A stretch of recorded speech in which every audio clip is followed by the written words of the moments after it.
Buenos días. Es un placer y un honor estar con ustedes el día de hoy para tratar un tema ampliamente relevante como es cáncer gástrico. Todo mi reconocimiento a la Sociedad de Estudios Oncológicos de nuestro país por hacer este esfuerzo académico con todos ustedes jóvenes residentes y que bueno, pues vamos a abordar lo que es el tema hoy de cáncer gástrico, que está dividido en tres módulos. El primer módulo que me corresponde a mí es hablar de un aspecto que llamamos generalidades, que como veremos, pues no son tan generales, sino que es el fundamento de lo que será posteriormente el tratamiento y una evaluación adecuada de un paciente con estas características y esta neoplasia y que determinará finalmente su pronóstico. El cáncer gástrico, como sabemos, se ha transformado fuertemente a nivel de estos últimos 10 años. En muchos países, fundamentalmente en Asia, de hace mucho tiempo, se ha considerado como una neoplasia endémica y como un problema de salud pública. Bueno, esto es muy importante considerarlo actualmente, ya que en México se ha dado esa transformación y que finalmente, si no tenemos unos registros tan amplios, como veremos en los siguientes minutos, sí tenemos un sustento amplio para poder fundamentar esto. Sabemos que es una de las neoplasias más frecuentes a nivel mundial. En tubo digestivo, pues es la número uno, tubo digestivo alto, la segunda causa de mortalidad por este tipo de localización. Y si bien no tenemos, insisto, unas estadísticas muy claras en México, en los últimos recuentos que se hicieron en 2006 en un esfuerzo por tratar de hacer unas gráficas más amplias y generales, pues se reportaba como la tercera causa ya en ese tiempo, una incidencia de 3 en 100,000, que seguramente esto ha cambiado como veremos posteriormente. En el hospital de oncología es la primera causa de tubo digestivo alto maligna como tal.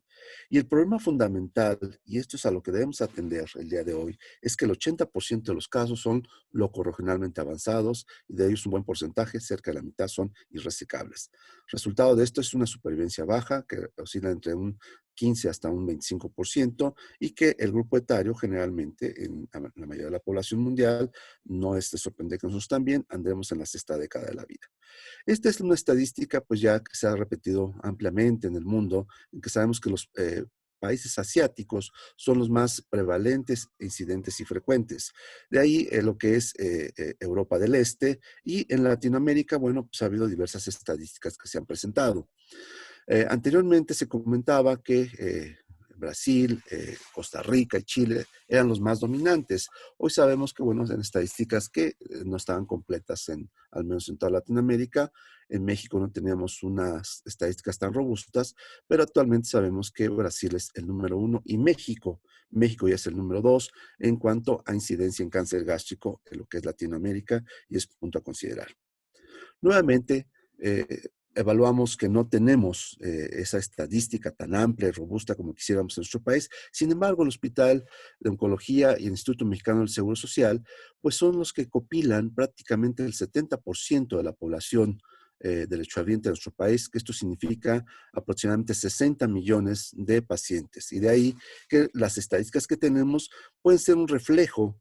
de lo que podría ser el cáncer gástrico en México y definitivamente es el muestreo más grande y más amplio del país. Básicamente el cáncer gástrico, de acuerdo a nuestras estadísticas, se concentra en el centro del país y el sureste. Y esto es algo que nosotros estamos evaluando constantemente y estamos actualmente en un protocolo amplio de revisión de prácticamente el inicio del hospital y tratando de hacer un muestreo a nivel nacional, pero estos son los resultados de facto que ya se tienen como tal.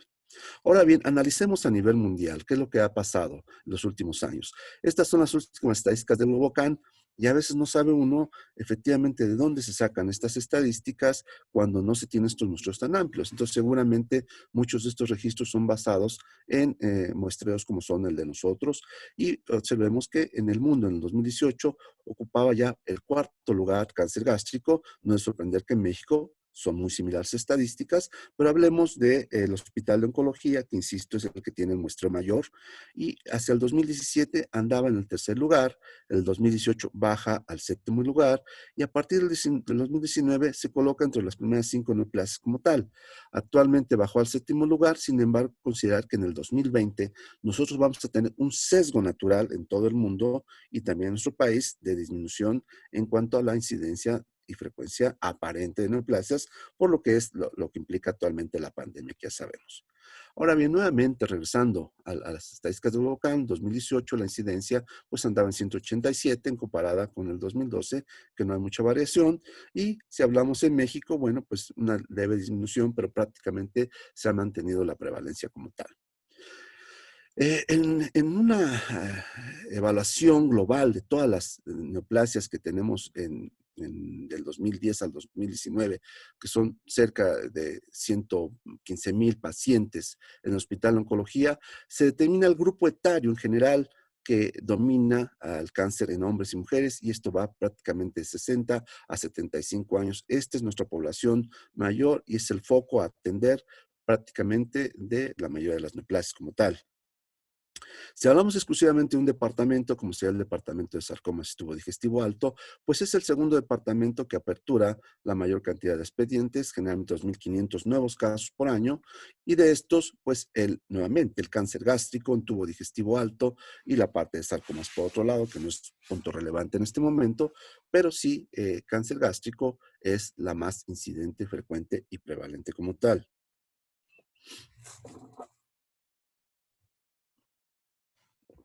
De tal forma que hay una tendencia muy clara en el aumento de todas las neoplasias en general, pero el cáncer gástrico es la que dominó, al menos desde el 2005, como ustedes pueden ver, hacia el 2019 y una bruta caída en el 2020. Entonces, esta es la tendencia que tenemos y si revisamos,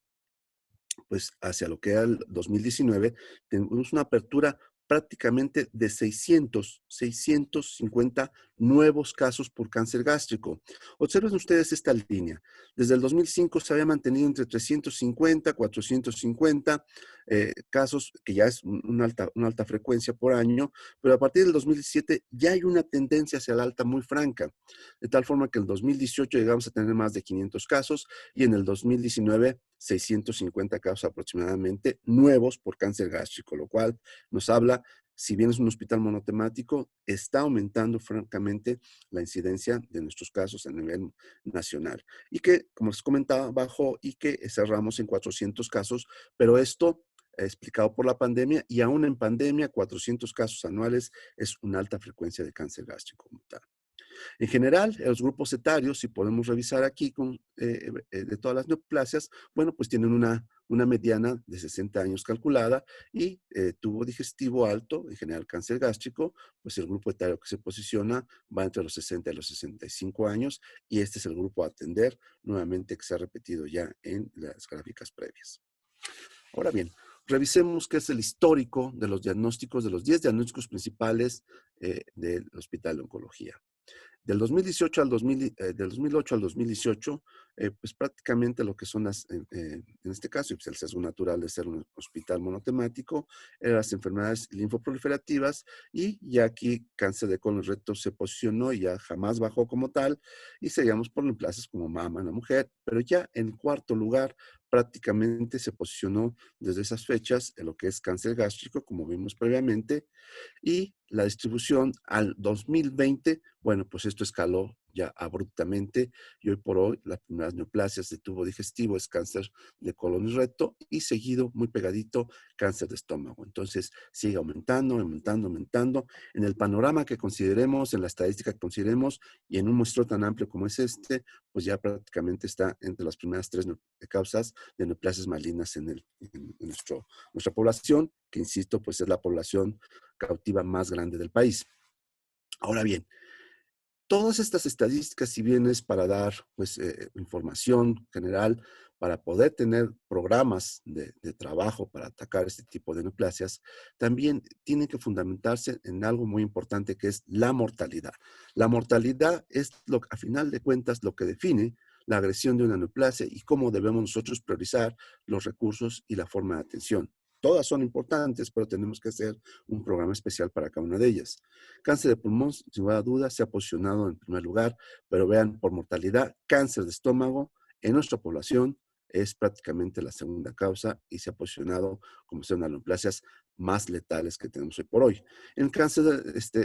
de la mujer, bueno, pues tenemos que es el cuarto lugar, incluso un poquito por arriba de ovario, pero también ya está dentro de las primeras 5 causas de mortalidad. Razones más que suficientes para hacer una evaluación puntual y actualización de este tema porque todos ustedes se van a posicionar en algún momento en alguna población específica o en algún hospital y tendrán que trabajar con todo esto. En general, los factores de riesgo pues pueden ser diversos.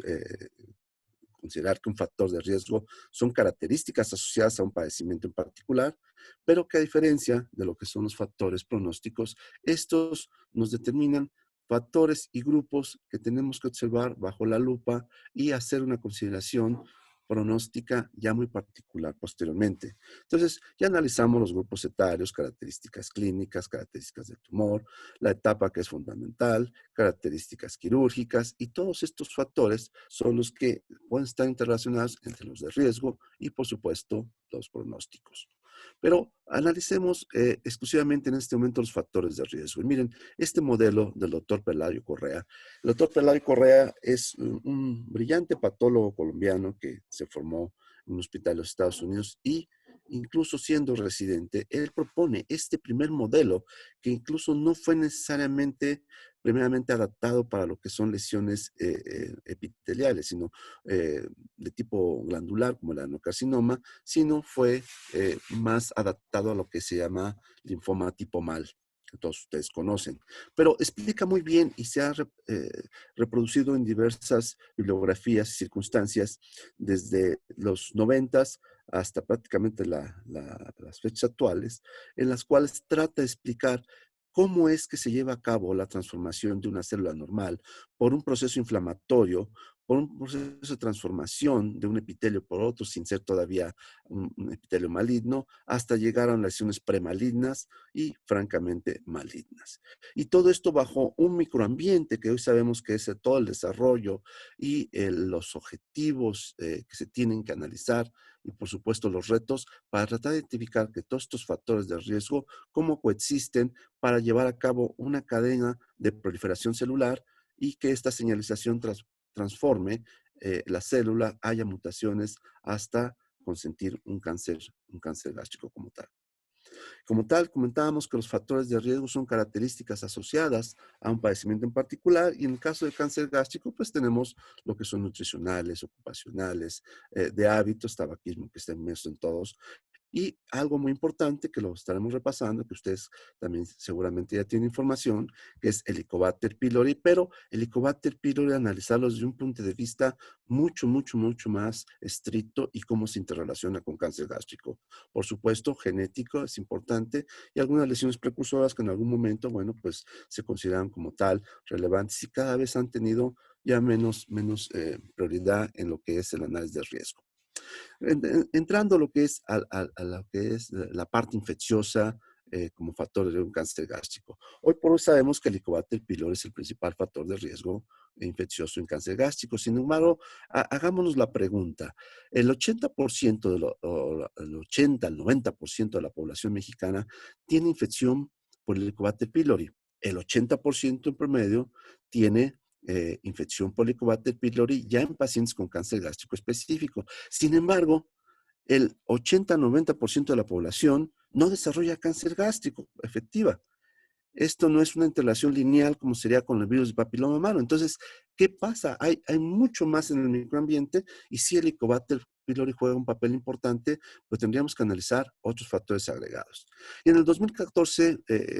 publicamos un artículo en el cual analizamos la microbiota en un ámbito de cáncer y la microbiota en un ámbito inflamatorio de gastritis. Y lo que son las proteobacterias son las más coexistentes con el Helicobacter pylori y con un tipo intestinal que se llama, con un subtipo intestinal de cáncer gástrico, y esto en general lo que nos posicionó fue que el Helicobacter pylori, si bien es un factor de riesgo importante, tiene que existir con la microbiota específica del huésped para poder realmente potencializar ese efecto que pueda tener. Y aquí hay un mundo de oportunidades para interactuar, desarrollar las cadenas de señalización. No conforme con esto, se llevó un segundo estudio en el cual se compartió con la población china. La población china tiene muchas similitudes de cáncer gástrico con nosotros en México, pero además de aquí fue hacer la caracterización molecular. Si ustedes recuerdan, en el 2014 sale un estudio en el cual intenta mapear lo que son las mutaciones específicas por segmento gástrico y, por supuesto, ahí tratar de hacer una interrupción en la cadena de señalización bajo tratamiento sistémico específico. Y por el PDL1 es uno de los que se proponen como tal, pero sabemos que esto también tiene amplio debate y sobre todo que no en todas las poblaciones se puede comportar el efecto similar. Y aquí lo que nosotros realizamos fue no solamente la caracterización de la microbiota, sino también hacer una caracterización molecular y nuevamente las proteobacterias son las que definen el comportamiento de agresión en conjunto con el Helicobacter pylori. Es otra referencia que les recomiendo que la revisen porque es una población estrictamente mexicana y una parte china. El virus de Epstein-Barr también coexistente con el Helicobacter pylori, tanto en pacientes ya sea positivos o negativos a este, tiene una fundamentación de agresión hacia lo que es cáncer gástrico, lo que sabemos que la coexistencia de los dos hace que sea mucho, mucho más relevante la presentación de cáncer gástrico, eso también en población mexicana como tal, y actualmente también derivado de esto se evaluan todos los polimorfismos en los antígenos de histocompatibilidad. Y lo que se trata en este estudio es tratar de evaluar y parear con grupos etarios, género, infección con el Helicobacter pylori, obviamente, y generar un biomarcador para diagnóstico temprano y tener una posibilidad en esta población mexicana y, por supuesto, transformarlo, transferirlo a otra población, de tener un marcador circulante. Y de todos estos estudios, lo que se concluyó también al hacer una evaluación de ciertas interleucinas e interferón, es que la interleucina 10 es la que tiene el potencial diagnóstico como marcador en cáncer gástrico. El problema es que solamente en un 30% de la población se puede presentar como este, entonces tendríamos que hacer todavía evaluaciones subsecuentes para poder posicionarlo como marcador, pero nuevamente, estos son estudios ya en población mexicana que nos llevan a tratar de tener una cadena diagnóstica más efectiva en nuestros pacientes como tal. Y no solamente los biomarcadores clásicos o los antígenos también clásicos revisados como el carcinoma embrionario o el CA19-9, que si bien pueden tener cierta relevancia preclínica, no son realmente fuertemente sensibles. Ahora bien, hablando de las características demográficas de las poblaciones, en un estudio que reportamos en el 2016 de cerca de 800 pacientes ya operados, pues no es de sorprenderse, cáncer gástrico temprano, que ya comentamos que es el de mejor pronóstico, pues solamente es un 5% de la población y prácticamente lo que es el 80% es lo corogenalmente avanzado, esto ya lo comentábamos. Y las características clínicas, pues generalmente se presentan pacientes que pues tienen cierta obesidad, cierto ataque al estado general, ligeramente a favor de lo que es el género masculino. Aquellos pacientes, y fíjense aquí es muy importante analizar y evaluar el factor en general pronóstico, incluso la característica clínica. Aquellos pacientes que presentaron dispepsia, náusea, vómito, pérdida de peso, dolor abdominal, estos pacientes cuando se presentan con estos síntomas prácticamente son los que van a tener peor pronóstico como tal. La hemorragia se puede presentar, sin embargo, al menos en este estudio y en otros estudios evaluados a nivel mundial, no es tan relevante como estos aspectos. Sabemos que la sintomatología depende de la localización, por supuesto si es proximal, unión esofagogástrica, que es punto de otro tema, y distal con la plenitud postprandial, pero que el estómago tiene la característica de extenderse y que incluso hasta con un 5% de apertura puede todavía no dar esa sintomatología como tal. De tal forma, cuando se presentan estos síntomas, ya son sinónimos de factores pronósticos adversos como tal. En el aspecto para evaluar desde el punto de vista de estudios de imagen. Ancestralmente, lo que es los estudios contrastados, doble contraste, la serie esófago-gastroanal, bueno, pues en algún momento si no se tiene toda la demás tecnología que ya, pues prácticamente es difícil que no se pueda tener acceso al mínimo una tomografía ultrasonido, pues era un 90% en un estudio bien adecuado. Hoy sabemos que el estudio principal para hacer diagnóstico es la endoscopía, cerca del 100%, y aunado al ultrasonido endoscópico, pues nos hace también diagnóstico de otro tipo de neoplasias, como serían estromales, y también podemos obtener una biopsia mucho más direccionada. La tomografía axial computarizada es mandatoria, ya sea tomografía o resonancia, y lo que nos sirve básicamente es para definir un grado de tapificación que puede andar cerca del 80-90%, combinado con lo que es ultrasonido endoluminal, y por supuesto lo que es la resecabilidad, que nos la puede determinar hasta cerca del 80%. El PET como tal, en lo que son lesiones epiteliales glandulares, no es el estudio más indicado como tal, no es mandatorio, y aquí básicamente tendría que ser bajo reserva, sobre todo cuando un paciente está bajo tratamientos sistémicos y ver la evaluación puntual. Sin embargo, también se puede evaluar por tipo de lesiones. La tomografía convencional, como ya hemos comentado, puede detectar hasta un 90% de lesiones gástricas. Tiene ciertas limitaciones para tipificar, pero finalmente pues nos evalúa perfectamente un buen porcentaje de lo que es la resecabilidad. En el caso de estudios de medicina nuclear, tendría un fundamento específico en un subtipo epitelial neuroendocrino. Sabemos que para lesiones pobremente diferenciadas, pues tenemos que hacer un radionúcleo como es FDG, y bien para lo que son moderadamente diferenciados, que es la mayor proporción de tumores neuroendocrinos gástricos, pues prácticamente es con galio 68 y es ampliamente útil como tal. Hablando de lo que es la endoscopía, ya comentábamos que es el estudio obligado, el que nos proporciona prácticamente el 100% del diagnóstico y que nos puede evaluar perfectamente el estado de las mucosas, desde lo que es procesos inflamatorios hasta lo que sería ya lesiones premalignas y, por supuesto, lo que es un gástrico puntual. Nos da la oportunidad a través de las nuevas metodologías y métodos tener evaluaciones fluoroscópicas, que esto también nos permite ayudar a hacer resecciones segmentarias que incluyan mucosa y submucosa y que permitan la conservación del estómago como tal, con garantía de tener un buen tratamiento del paciente. Y también varias clasificaciones, la más utilizada es la japonesa, la cual pues nos divide los tipos 1, 2 y 3 de su mucosa, y que eso también determina un factor pronóstico y también la posibilidad de tener un tratamiento complementario linfático en algunos casos como tal.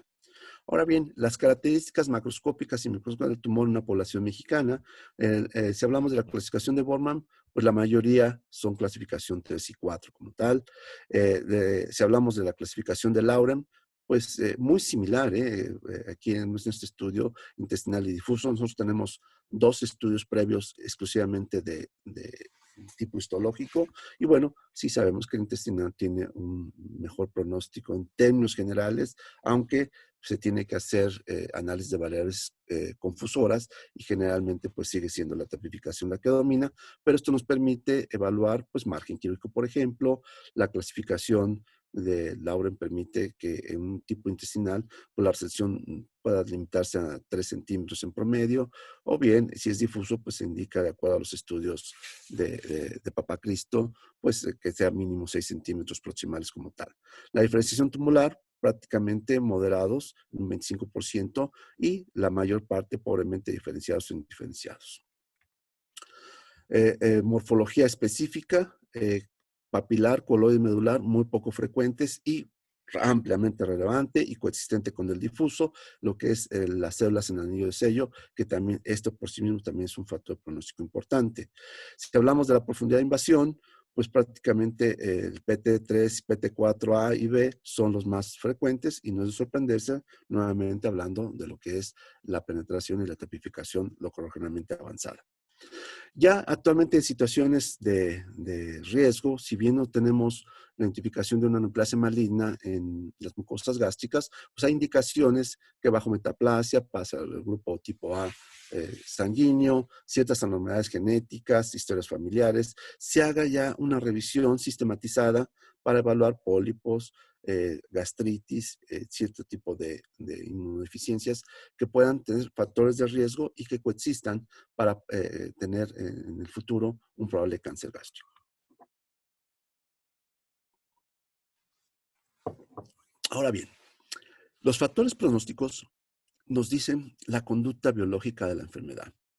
Es decir, nos determinan cuánto va a vivir un paciente, cómo va a vivir un paciente y lo más importante, nos selecciona grupos para tratamientos complementarios. Hoy por hoy, el factor pronóstico independiente del tratamiento en cáncer gástrico pues, es cirugía. Sin embargo, sabemos que la recurrencia locorregional tan fuerte no es tan metastásico a hígado o a otros órganos, y también la recurrencia transelómica, pues son los puntos a evaluar y tratar de limitar con manejos sistémicos, ya sea pre o post operatorios. Y todos estos tipos de características quirúrgicas, histológicas, de cirugía, en todas sus modalidades, es lo que tenemos que llevar a cabo una vez que se evalúan factores pronósticos completos. Y hay infinidad de factores que se han expuesto a lo largo de los últimos 100 años, podríamos decir, en cáncer gástrico. Y desde los primeros estudios de Wagenstein y Nielsen, que son los primeros que determinan el ganglio como factor pronóstico principal, ya que aquí, sobre todo en los estudios de Wagenstein, es donde él hizo segundas laparotomías, no se inició en un cáncer de ovario, para quien crean que fue ahí, es en cáncer gástrico las segundas laparotomías, y él determina que la recurrencia es principalmente locorregional y ganglional. De ahí vienen los estudios de Nielsen, que intentan pues prácticamente hacer unas primeras linfadenectomías, los abandonan, esto es en Estados Unidos, y es en Japón en los 60, bajo estos estudios que se empiezan las linfadenectomías, con toda la historia que veremos, y que es como se considera actualmente el factor pronóstico principal que domina lo que es la conducta biológica de esta enfermedad. Y por supuesto, esto nos lleva a una tipificación, cáncer gástrico temprano, el de mejor pronóstico, y todas las demás etapas, pues ya desde la etapa 2 en adelante, disminuyen automático un 30% de la supervivencia como tal. Hay factores moleculares que se han estado analizando, por ejemplo, la atenuación del HER2/neu, en lo cual los estudios, pues, sobre todo en el difuso, nos ayuda a que podamos tener un tratamiento con trastuzumab y también intentar prolongar la vida, la albúmina también como factor pronóstico, y actualmente, y hace ya algunos años, relevante el volumen del cirujano, cirugía adecuada, correcta, que también tiene impacto para lo que es el pronóstico como tal. El grupo etario, actualmente pacientes de cáncer gástrico, pacientes menores de 40 años, si bien tenía una connotación mucho más agresiva, y sabemos que esto puede tener bajo pacientes resecables, incluso mejor pronóstico, y todos los demás aspectos que ya hemos evaluado previamente, como son el tipo histológico y lo que es la cirugía. Entonces, en conclusión, todo esto nos lleva a determinar los factores pronósticos, cuál es el mejor tipo de abordaje quirúrgico, y también cuáles son los tratamientos complementarios, ya sea pre o postoperatorio, que tenemos que realizar para que en conjunto podamos tener un mejor resultado de periodo libre de enfermedad y supervivencia en sus pacientes. Entonces, hablando concretamente de factores pronósticos por tipo histológico, el tumor neuroendocrino es el 80% que se podía presentar en el estómago, es etapas tempranas T1, y básicamente poca posibilidad de diseminación linfática. Entonces, es un tumor de buen pronóstico en general. Si hablamos de otro tipo histológico, como son el estromal, que también sabemos que tiene sus características particulares, el estómago por sí mismo ya es un factor pronóstico favorable, y el tamaño también incluye como tal esto de acuerdo pues, a las clasificaciones que se hicieron previamente de Miniten, en la cual la localización y tamaño y mitosis determinaban el riesgo. Y la mayoría, en general, cuando se localizan en el estómago, pues son de bajo riesgo o riesgo intermedio, y esto determina un buen pronóstico, como pueden ver en estos, al menos 2 estudios que realizamos nosotros desde hace algunos años. Y esta, pues la localización y lo que es la parte ya sea proximal o distal, pues también determina la sintomatología, y esto también son factores pronósticos a evaluar como tal. Si se hace gastrectomía total o subtotal, esto pues fue contestado hace ya muchos años por Guzzi y Bossetti, los cuales sabemos que no tiene relevancia hacer gastrectomía total o subtotal con intento de aumentar la supervivencia. Básicamente es control corregional, y nuevamente los estudios de Papa Cristo y Forner, los cuales nos dicen que el límite más apropiado, cuando es posible, son 6 centímetros proximales, y tenemos barreras naturales distales, como sería el píloro, el cual tiene que ser por debajo de esa barrera natural, las resecciones, para poder garantizar control de la enfermedad. De tal forma que la gastrectomía por sí misma no es un factor pronóstico como tal. Los ganglios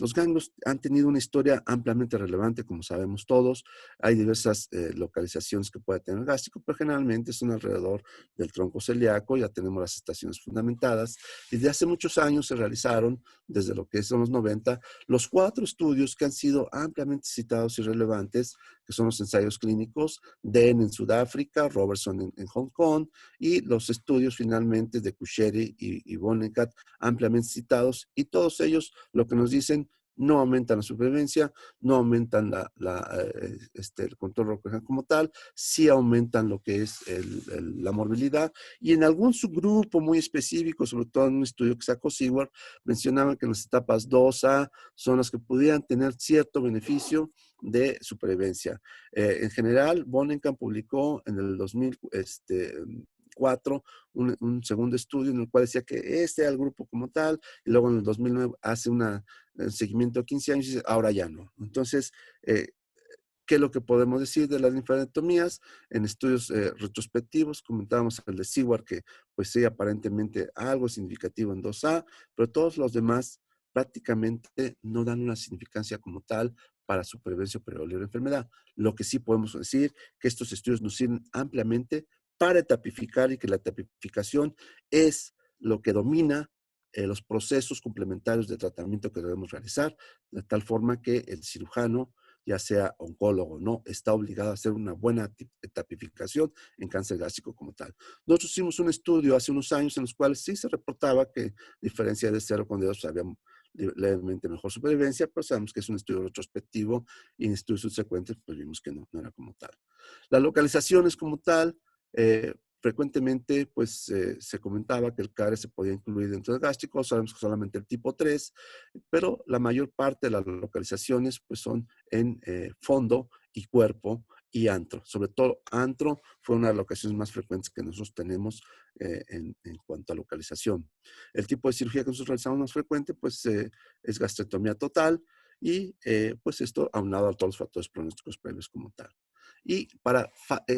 hablar de recurrencia, miren, hicimos un análisis también de lo que son los factores clínicos y nuevamente características de dispepsia, náusea, vómito, hemorragia,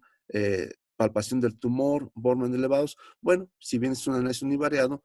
prácticamente todos son significativos y ya lo comentamos, que a mayor sintomatología traduce aquí sí casi linealmente una mayor etapa y esto es lo que tiene como tal, pues la posibilidad de tener una importante sintomatología que refleje ya un peor pronóstico. Y algo muy importante aquí, miren que nosotros concluimos en este estudio, pacientes menores de 45 años, que inicialmente no era el fundamento de este estudio, podríamos considerar que tienen un peor pronóstico. Los que fueron resecables en relación a los de mayores de 45 años, tenían mejor enfermedad, periodo libre de enfermedad y supervivencia, una mediana de 58, 56 comparada con 35 y 33 de aquellos mayores. Y esto nos abre también un mundo de oportunidades para estudiar este grupo, ya que sabemos que si bien la mayor parte de pacientes que son menores de 40 años no son resecables, bien evaluados, bien etapificados aquellos pacientes que pueden llevarse a cirugía, estos pacientes van a tener mejor pronóstico, incluso con cirugía, una modalidad de cirugía exclusiva, y ya los tratamientos complementarios tendrán otra oportunidad y todavía más de mejorar su supervivencia. Ya para concluir de los factores pronósticos, la conversión. La conversión se ha hablado desde hace muchos años, es decir, aquellos pacientes que son localmente avanzados y que no tienen oportunidad de hacer manejo quirúrgico, pues se mandaban todos a paliación prácticamente. En un seguimiento que nosotros hicimos de una población de 83 pacientes, los que prácticamente a todos se metieron a quimioterapia con intento de paliación, pero dadas las características del paciente y la respuesta, y en las evaluaciones subsecuentes, se observó que tenían una regresión de la enfermedad importante y de ahí que los llevamos nuevamente a cirugía a estos pacientes y en un 42% de estos casos fueron resecables y por lo tanto la conversión también es un factor pronóstico favorable. Aquellos pacientes que se convirtieron se resecaron versus no, pues es ampliamente significativa lo que es el periodo de enfermedad y supervivencia y esto es como tal actualmente considerado como un factor pronóstico lo que es la conversión. Y algo que se derivó también de la conversión es este porcentaje. 11% de los pacientes ya tienen respuesta patológica completa, como muchas de las neoplasias, y este es un grupo que estamos siguiendo porque seguramente será un grupo muy particular que tendrá que evaluarse desde diversos puntos de vista por qué fue esta respuesta patológica completa y si realmente esto empata con otras neoplasias en las cuales es el mejor grupo el de estos respondedores. Sabemos también que el lavado peritoneal, cuando es positivo, pues es un factor pronóstico adverso y que tenemos que someterlo a manejos sistémicos, las resecciones multiorgánicas también. La cirugía paliativa, pues se ha categorizado si eso no en algún momento indicativo realizarse como tal y que si esto el realizar bajo estas circunstancias pudiera considerarse también un factor pronóstico como tal. Cirugía profiláctica, indudablemente en el caso de los pacientes con CDH1 y ecaderina positivos, bueno, pues estos pacientes tienen un riesgo de cáncer cerca del 80 al 85% y son pacientes que se les tiene que hacer obligadamente la detección de estas mutaciones y, por supuesto, proponer una cirugía de estas características. Pero miren, seguimos regresando a lo que es la caracterización molecular como tal. Este es un último estudio que realizamos hace un par de años en el cual de los pacientes con Helicobacter pylori se les hizo una evaluación de CAT-A. CAT-A es la mutación que presentan aquellos pacientes con infección de Helicobacter pylori, pero que no se sabe perfectamente cuál es su influencia como tal en el pronóstico, y nosotros hicimos una evaluación incluso con cirugía. Y lo que observamos en una titulación menor a 1, que prácticamente no hay ninguna diferencia en la supervivencia, pero cuando la titulación es mayor a 1 y son pacientes quirúrgicos, sí hay una baja en lo que es la supervivencia global de aquellos pacientes que fueron titulados más de 1, es decir, más positivos, y aquellos que no fueron tan fuertemente positivos. De tal forma que lo que son las deleciones genéticas, las mutaciones y los oncogenes siguen siendo determinantes en todos los aspectos de manejo. Y hoy por hoy es un artículo que tenemos pendiente de publicar, el cual es cirugía como tal. Finalmente, les recomiendo estas guías que son realizadas con prácticamente todos los médicos que están inmersos en cáncer gástrico de las diversas instituciones, y que, si bien hay que actualizar, sintetizan mucho de lo que hemos hablado actualmente en cuanto a generalidades, factores de riesgo, factores pronósticos en cáncer gástrico. Agradezco mucho su atención y mis respetos para lo que es la Sociedad Mexicana de Estudios Oncológicos. Muchas gracias.